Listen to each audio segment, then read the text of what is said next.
Today, if you tuned into MSNBC for some reason, you might have noticed no Joe, no Mika, no Morning Joe at all. The show that always starts off the day for hours wasn't there. Instead, they continued, the network continued their special coverage of the assassination attempt against Donald Trump. And sources behind the scenes are giving some pretty spicy explanations as to why they decided not to go with Morning Joe.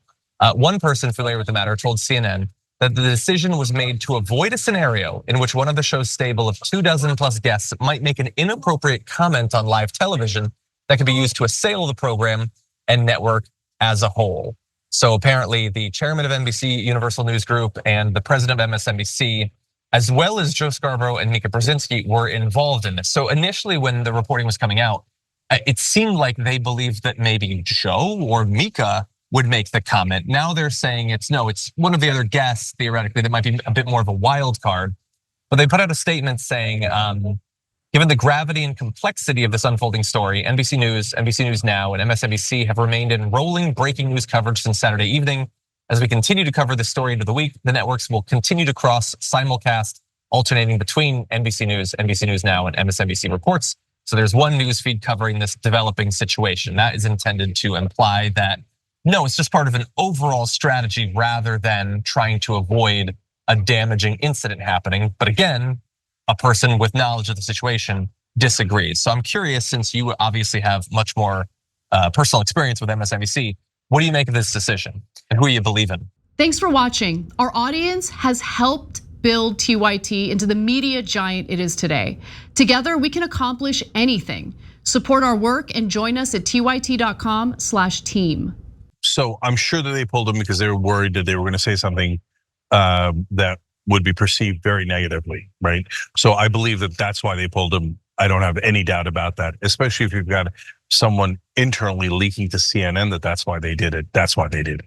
And so should they have done it? I don't know. I'll tell you, I say I don't know because I think Morning Joe is unhinged towards Trump and in favor of Biden.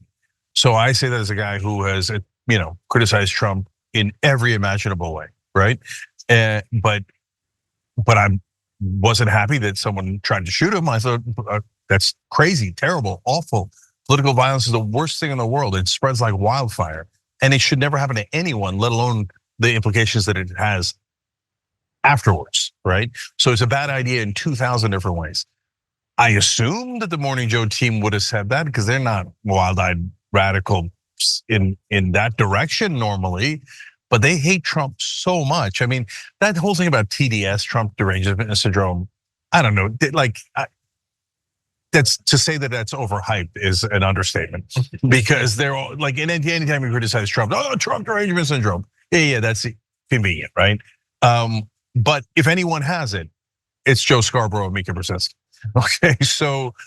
Okay, finally, I think the most salient point here is, it's super embarrassing. That's MSNBC saying, we don't trust our top hosts. We think that they're a little unhinged and they might say something really terrible. And so we're gonna take them off the air because they're just not mentally fit to be able to handle this kind of broadcast. Yeah. And that is damning.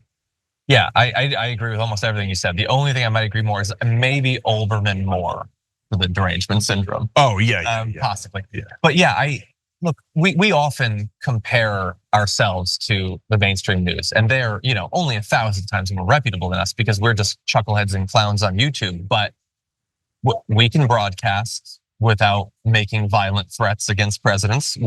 We have such an infinitely higher, personally imposed and never acknowledged set of ethical guidelines than apparently the tens of millions paid per year salary hosts on MSNBC. That they, I guess, are children enough that they cannot go out and just shout that they want someone to be shot. And this is a really embarrassing story. I understand why they have the cover story about why they're doing it, but this is very embarrassing.